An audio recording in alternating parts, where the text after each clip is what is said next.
Hello, this is Marguerite Doreen. So, most of us are adjusting to this new normal of working from home. I've actually been at it for 27 years.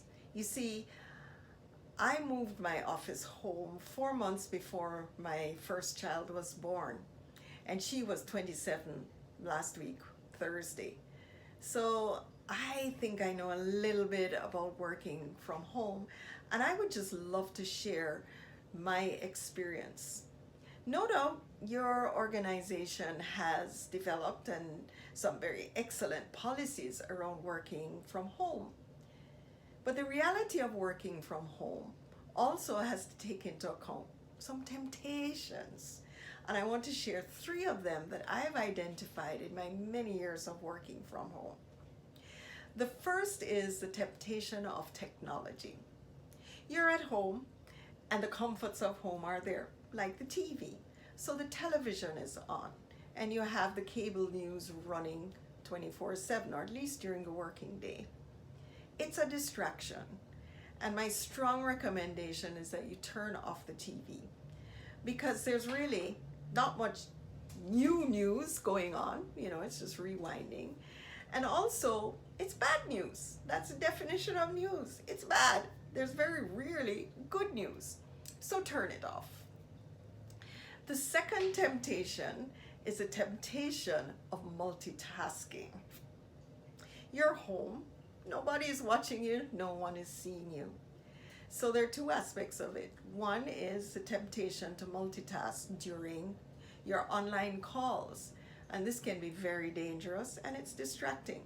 So here's what happens. You're on your call, your virtual call, might be a meeting, and your mic is muted and your video is also not on. And so you feel, hey, nobody's seeing me and nobody's hearing me, and oh boy, this meeting is boring. Let me just check my emails.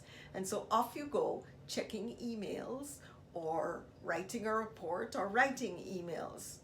Not a good idea. You want to make sure to be very, very focused in your online calls so that you don't miss anything.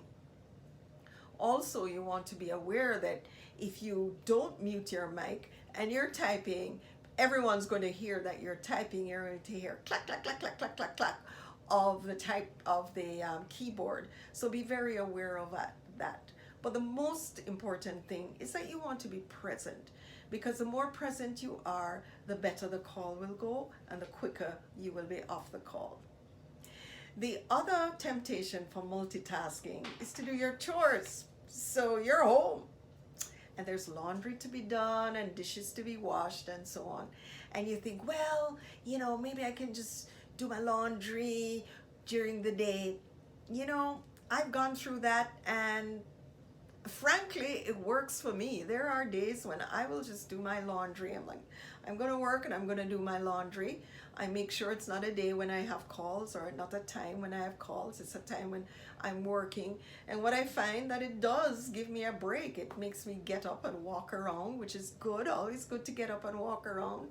I go and throw a load in the laundry, set the washing machine on, and go back to doing my work. Hey, it works for me. I yield to that temptation. And the third temptation is a temptation of your bed. Oh, it's so tempting. So number one, the temptation to lie in bed in the morning and not get up. Now, one consideration is that you don't have a commute anymore. So you actually might be able to spend a little longer in bed.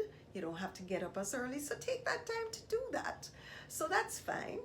The second one is that you might feel to go back to bed during the day because you're tired. And whereas when you were at the office, you had to kind of push yourself through, drink more coffee just to stay awake in the afternoon. No, there's a temptation of the bed, and it's so comfortable and warm, and oh, I just want to curl up and just give me 10 minutes in there. Here's my secret for how I deal with it. So there are two things that I do. Number one, I make the bed in the morning. I've never been a big bed maker, but no, I make the bed in the morning because it's a lot harder to crawl into a bed that's made than one that's unmade. The second thing is that if I'm really tired, I just go and sleep. I just go and take a nap. Now I'm a great napper. And indeed, what I do know is that I just schedule in a siesta. I love an afternoon nap, and I just schedule it and I do it so that I make sure that I leave enough time for my afternoon siesta so that I can actually go and take my nap, and it works. So these are three of my temptations from working from home. I suspect that some, or maybe even all, may be applying to you. You're going to have to figure out what works best for you in terms of how you manage them. I'm just sharing that, number one, the temptations are there, so I think you should identify your own temptations. What are the things that might be distracting you or keeping you from work, or that are different to how you work in the office? And secondly, figure out a way to deal with them that really works for you. Of course, I'm always here to help you. Just drop me an email at marguerite@margueriteorain.com. I will be absolutely delighted to share my experience of my 27 years working from home in terms of helping you to actually enjoy and revel in the experience of working from home. Because when you acknowledge those temptations, when you deal with them and you become comfortable, guess what emerges? Joy. And that's what Marguerite is all about. So just take the time today to check in with yourself. Think about your temptations. Think about how you're going to deal with them. And most importantly, have an enjoyable time working from home. Namaste.